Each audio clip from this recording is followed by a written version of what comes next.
धम्मपद गाथा क्रमांक 367 367। आज दिनांक 12 जनवरी 2021। ये धम्मपद की बड़ी महत्वपूर्ण गाथा की देशना तथागत भगवान बुद्ध ने श्रावस्ती के जेतवन विहार में रहते समय पंचाग्रदायक ब्राह्मण को उद्देश्य करके ये गाथा की देशना बुद्ध ने की है। गाथा है, सब्बसो नाम रूपस्मिन् यस्य नथि ममायितं असता च न शोचन्ति स च भिक्खु तिवुच्यति। तथागत भगवान बुद्ध श्रावस्ती के जेतवन विहार में भिक्षु संघ के साथ साधना हेतु विहार करते थे। वहां पर बहुत बड़ा भिक्षु संघ था। उपासक उपासिकाएं भी हमेशा बुद्ध विहार में आते रहते थे। उसी वक्त श्रावस्ती का ही एक ब्राह्मण, वो किसान था, और ये ब्राह्मण 5 प्रकार के अग्रदान देता था, और उस अग्रदान से वो बड़ा प्रसिद्ध था कि पंचाग्र दायक ब्राह्मण, ऐसा वो प्रसिद्ध हो गया। 5 प्रकार के अग्रदान यानी कौन से? पहला, जब भी वो खेत में बीज डालता था उस समय भी वो अग्रदान देता था। बीज डालने के पहले ही दान देता था और एक सद्भावना प्रकट करता था। उसी प्रकार जब भी खेतों में फल निकलता है, फल निकलते थे, फसल आती थी, तो उस समय फसल आने के बाद उसका एक अग्रदान वो करता था, फसल का भी आने के बाद, फसल काटने के बाद। उसी प्रकार नंबर 3, जब फल को वो भंडारण में इकट्ठा करता, वहां पर जब एकत्रित करता था भंडागार में, तो उस समय भी वो संकल्प करके अग्रदान देता था। ये तीसरा प्रकार का अग्रदान। चौथा, जब उखल में कूटते समय धान कूटते समय भी वो कुंभाग्र नाम से अग्रदान देता था। और नंबर 5, बोरियों में भरते समय प्रत्याग्र नाम से वो दान देता था। ऐसे 5 प्रकार से पंचाग्रदायक दान देने वाले को वो पंचाग्रदायक करके वहां पर उनकी मान्यता थी। शहर में सभी लोग उन्हें बहुत गौरव से मानते थे कि ये पंचाग्रदायक ब्राह्मण है। ऐसा वो श्रावस्ती में एक ब्राह्मण रहता था। बुद्ध एक दिन प्रातः काल उठे और उठकर उन्होंने आवर्जन किया कि आज कौन व्यक्ति फल को पाने वाला है, किसे फल मिलेगा।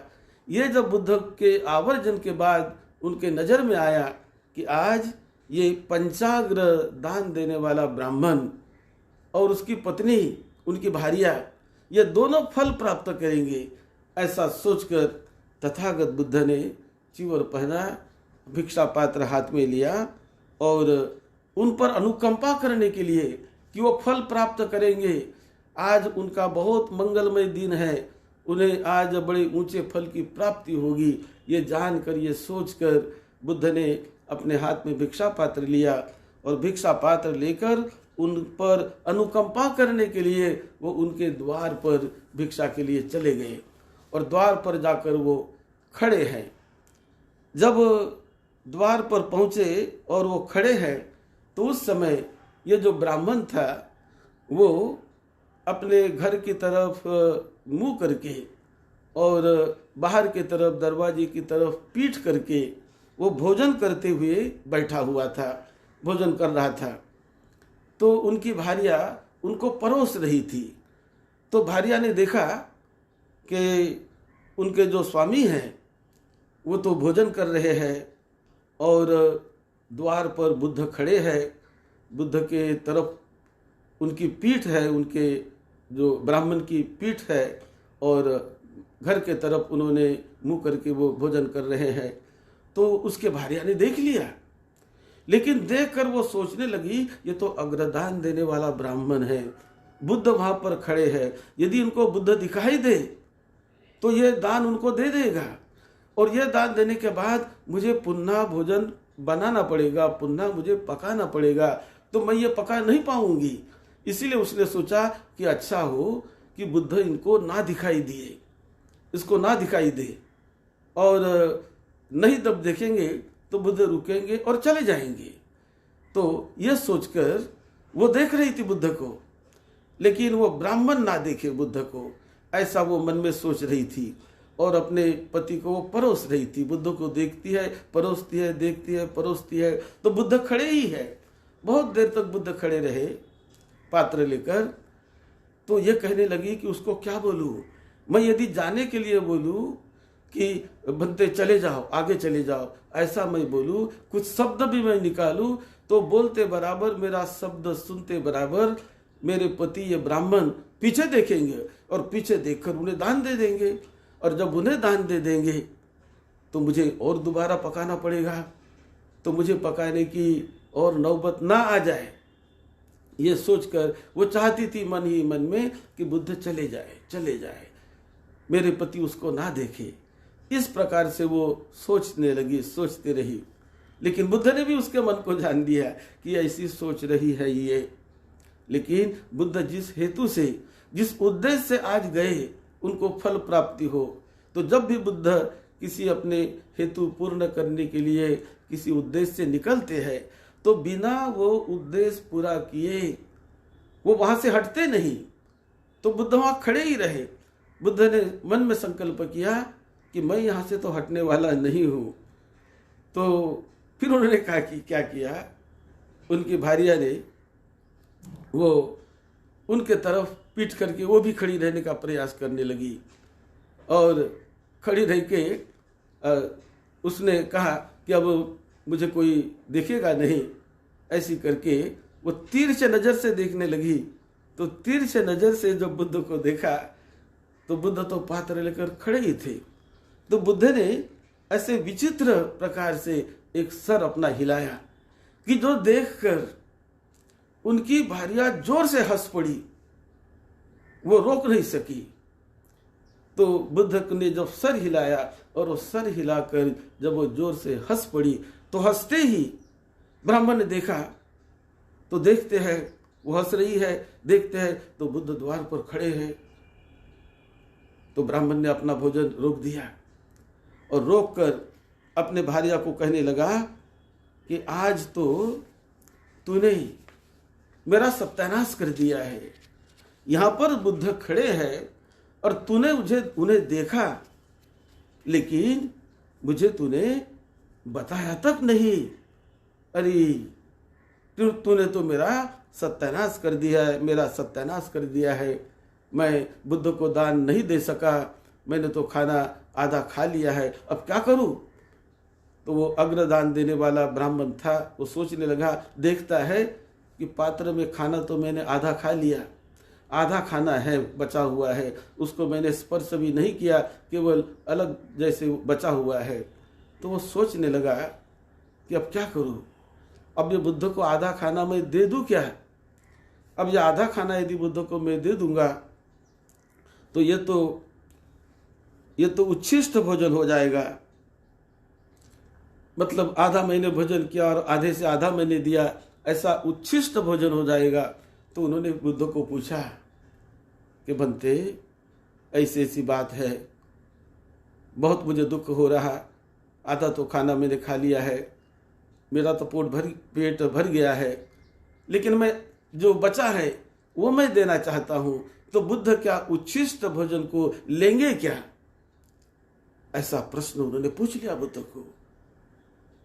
जब बुद्ध को प्रश्न पूछा तो बुद्ध ने उत्तर दिया कि जो दूसरों के भिक्षा पर जीने वाले लोग होते हैं तो वो तो कोई उसको अग्रभाग दे तो वो भी ले लेते हैं, कोई उसे मध्य भाग दे वो भी ले लेते हैं, और कोई उसको अंतिम भाग दे वो भी ले लेते हैं, क्योंकि देने वाला जो भी अपने सद्भावना से देता है तो भिक्षु उसे ले लेते हैं, उसे भिक्षु कहते हैं, उसे मुनि कहते हैं कि जो भी भाग दिया जाए लिया जाए ले लेते हैं। जब ये उत्तर बुद्ध के द्वारा इस ब्राह्मण ने सुना तो ब्राह्मण बड़ा आश्चर्यचकित हो गया, बड़ा प्रमोदित हो गया कि देखिए, लोक के शास्त्रा, देवी देवता के गुरु, यहाँ के राजकुमार तथागत बुद्ध कहते हैं कि उन्होंने कितना अच्छी प्रकार से उत्तर दिया। उन्होंने ये नहीं कहा बुद्ध ने कि मैं उच्छिष्ट भोजन नहीं लूंगा, ऐसा बुद्ध ने नहीं कहा। कितनी महानता है बुद्ध की, कितना पुण्य भले बुद्ध का। बुद्ध ने कह दिया कि जो भिक्षा जीवी लोग होते हैं, दूसरों के दिए हुए पर जो जीते हैं, उन्हें जैसा भी भावना से, जिस भावना से लोग देते हैं, जो भी दिया जाए वो उसे ग्रहण कर लेते हैं। कितनी महानता है ये राजकुमार रहने वाले ये बुद्ध में, कितनी महानता है ये लोक गुरु बुद्ध में। ऐसा सोचकर वो इतना भाव विवश बड़ा प्रमुदित हो गया, और बड़ा प्रमुदित होकर वो जब वो प्रमुदित हुआ तब बुद्ध ने ये गाथा सुनाई और बुद्ध कहने लगे इस गाथा में। बुद्ध ने देखा कि इस समय इनको क्या मैं सुनाऊं, कौन सी देशना उनको दूं। तो बुद्ध ने देखा कि ये दोनों ब्राह्मण और ब्राह्मणी, ये दोनों पति पत्नी पुराने सम्यक संबुद्ध के काल में, जो पूर्व काल में सम्यक संबुद्ध हुए, उस सम्यक संबुद्ध के काल में ये दोनों ब्राह्मण और ब्राह्मणी पति पत्नी, ये दोनों नाम रूप पर प्रवचन सुना करते थे। तो आज इन्हें नाम रूप पर ही मैंने देशना देनी चाहिए। ऐसा करके तथागत बुद्ध ने नाम रूप पर देशना उनको दी। ये जो ममत्व है, जिसे हम मैं मेरा ऐसा इस शरीर को हम कहते रहते हैं, उसके प्रति हम राग द्वेष मोह कई प्रकार के विकार हम निर्माण करते रहते हैं, कई प्रकार की भावनाएं उसके प्रति निर्माण करते हैं। मैं है, मेरा है, ये जो पंच स्कंध नाम रूप वेदना संज्ञा और संखार, ये नाम को भी हम मैं मेरा कहते हैं, वेदना को भी मैं मेरा कहते हैं, संखार को भी मैं मेरा कहते हैं, विज्ञान को भी मैं मेरा कहते हैं। वास्तविक ढंग से देखा जाए तो ये विज्ञान, ये नाम, ये वेदना, संख्या, संज्ञा और संखार, ये कोई मेरे नहीं है, ये हमेशा बदलने वाले होते हैं। विचार भी मेरा नहीं है, वो भी बदलने वाला होता है, मन भी बदलने वाला होता है। इस प्रकार के नाम रूप की देशना तथागत बुद्ध ने उन दोनों को दी। ये गाथा कही और आसक्ति से हमने निकलना चाहिए। सब कुछ क्षय होने वाला है, सब कुछ नष्ट होने वाला है। जो भी हम आंखों से देखते हैं वो उत्पन्न होता है, नष्ट हो जाता है, उत्पन्न होता है, नष्ट हो जाता है। वो क्षय धर्मीय है, वो वय धर्मीय है। उसका क्षय होना निश्चित है, उसका उदय होना निश्चित है। व्यय धर्मीय है, नष्ट होने वाले स्वभाव वाला है। हर अवस्था उत्पन्न होती है, नष्ट होती है, यही उसका स्वभाव है। ऐसा जानना चाहिए तो बड़ी आनंद की प्राप्ति होती है, मुक्ति की प्राप्ति होती है। ये देशना जब तथागत बुद्ध ने दी तो दोनों पति पत्नी वो अनागामी फल को प्राप्त कर लिया। दोनों अनागामी बने, सुरतापन्न, सकृदागामी और अनागामी। ऐसी जो तीसरी अवस्था होती है तो ये बड़े दानी होने के कारण, बड़े पुण्यवान होने के कारण ये अनागामी पद को प्राप्त कर गए। और उस समय जो बुद्ध ने ये देशना दी थी, सब्बसो नाम रूपस्मिं यस्स नत्थि ममायितं असताच न सोचंती सच भिक्षुति उच्चति। तो सारी चीज बदलने वाली है, किसी के प्रति ममत्व, मेरापन, मैं मेरा ऐसा ना सोचे। नाम रूप परिवर्तनशील होने वाला है, जो ऐसा सोचता है वही भिक्षु होता है, वही मुनि होता है, वही लोगों का कल्याण करने वाला ऐसे मार्ग पर चलकर स्वयं मुक्ति का रास्ता अपनाकर अपना कल्याण करता है, औरों का भी कल्याण करने वाला होता है। तो ये देशना तथागत बुद्ध ने इस घटना के समय दी, और जिस उद्देश्य के लिए बुद्ध आए थे वो ब्राह्मण ब्राह्मणी दोनों ने अनागामी पद का साक्षात्कार कर लिया। धन्य हो गया उनका जीवन धम्म के अनुबोध से, धम्म के बोध से। ये गाथा इसी के साथ जुड़ी हुई है। आप सबको निरोगत्व मिले, सबको सुख शांति मिले, सबका मंगल हो, सबका मंगल हो। आपकी धम्म सेवा में, सद्धम्म की सेवा में और आपकी धम्म सेवा में डॉक्टर भदंत राहुल बोधी महाथेरो, आप सबका सबका मंगल हो।